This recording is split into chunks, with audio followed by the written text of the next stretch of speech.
کہ سانپ نے بہکایا، سانپ نے موت پیدا کی، اور سانپ کے ڈسنے سے سانپ موت ہے، موت کا ڈنگ گناہ ہی ہے۔ رسول ہمیں سمجھاتا ہے سانپ نے ہمیں ڈسا، اس کے ڈنگ سے، اس کے کاٹنے سے، ڈنک مارنے سے ہم مر گئے، آدم کی رات ساری کی ساری، باپ آدم سمیت۔ یہ پہلی موت ہے کس کے وسیلے سے آئی؟ سانپ کے وسیلے سے، پرانے سانپ کے ذریعے سے موت آئی۔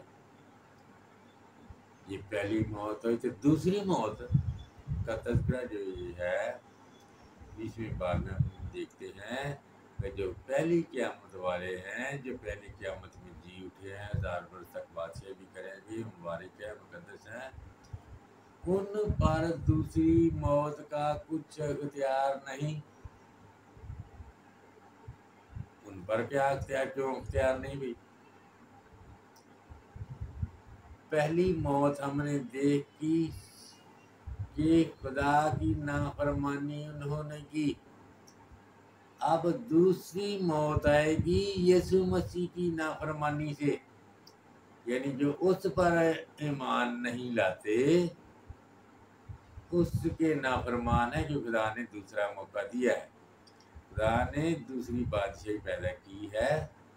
شاید نبی کیا خوبصورتی سے بیان کرتا ہے ان باتوں کو، کبھی وقت ملا تو کریں گے۔ شاید نبی بہت سمجھتا تھا ان باتوں کو، دوسرے نبی بھی۔ اچھا آگے چلتے ہیں۔ تو پہلی موت سانپ، پرانے سانپ کے وسیلہ سے، اس کی وجہ سے آئی، اس کے ذریعے سے آئی۔ تو دوسری موت کس کے ذریعے سے آئی؟ دوسری موت بھی سانپ کے ذریعے سے ہی آئی، سانپ کے وسیلے سے آئی۔ وہ کیسے؟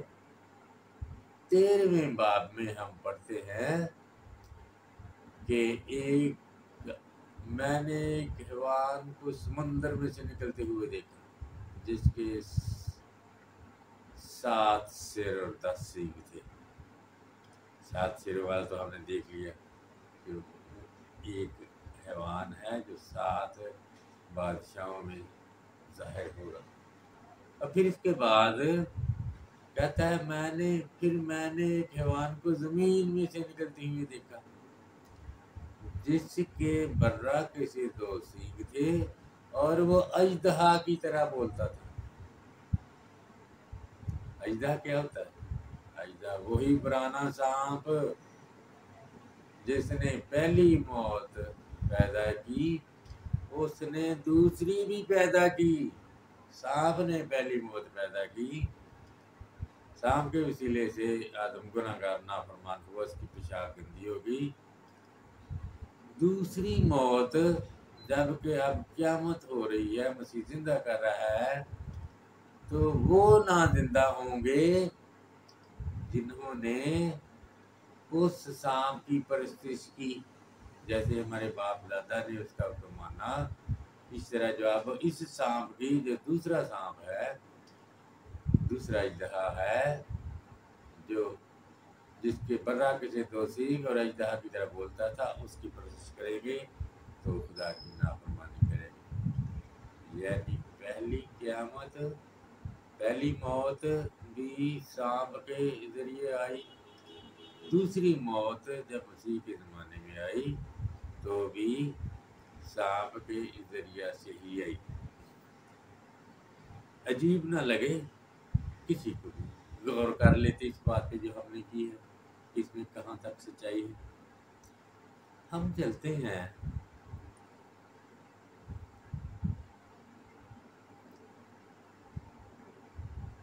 13ویں باب میں ہم نے دیکھ لیا ہے کہ